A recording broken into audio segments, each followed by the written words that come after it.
I'm wondering, in your mind, if anybody stuck out to you as somebody who might have a particularly challenging time, one over the others, of getting through.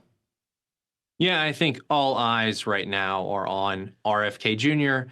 They're on Tulsi Gabbard. RFK Jr. is, I think, in a little bit more of an advantageous position than Tulsi Gabbard. And I say that because Republicans in the Senate do not think this is 2016 all over again, right? A lot of senators thought that they won their elections despite Trump in 2016. Well, in 2024, the mandate was incredibly clear.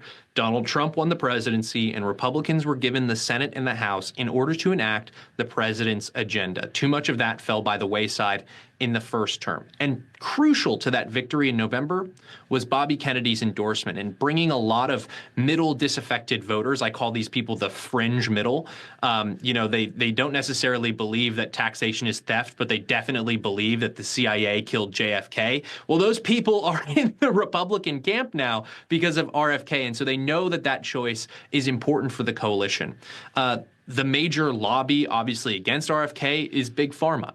Big Pharma can make their plans in decades, even longer than that, right? We're talking about centuries of planning for these pharmaceutical companies. They think that they can wait out RFK. For the intelligence folks, the intelligence apparatus, the swamp creatures that love going to the skiff and telling the American people that they've seen more information than they could ever believe, and that's why we need to get involved in the newest foreign war. Well, these people have a tendency to immanentize the eschaton, as they say, and will be more inclined to try to shoot down Tulsi Gabbard's nomination to become the next director of national intelligence. So I think those are the structural forces in the way of both of them.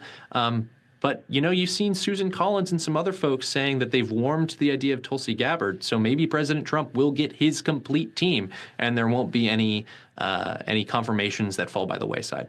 I hope you're right. The one that I am particularly concerned about is Kash Patel.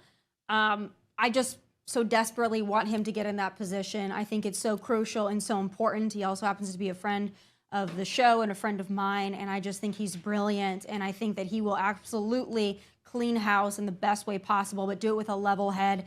And I just think he's a brilliant spokesperson for everything that needs to happen when it comes to federal law enforcement. So I'm very hopeful for him.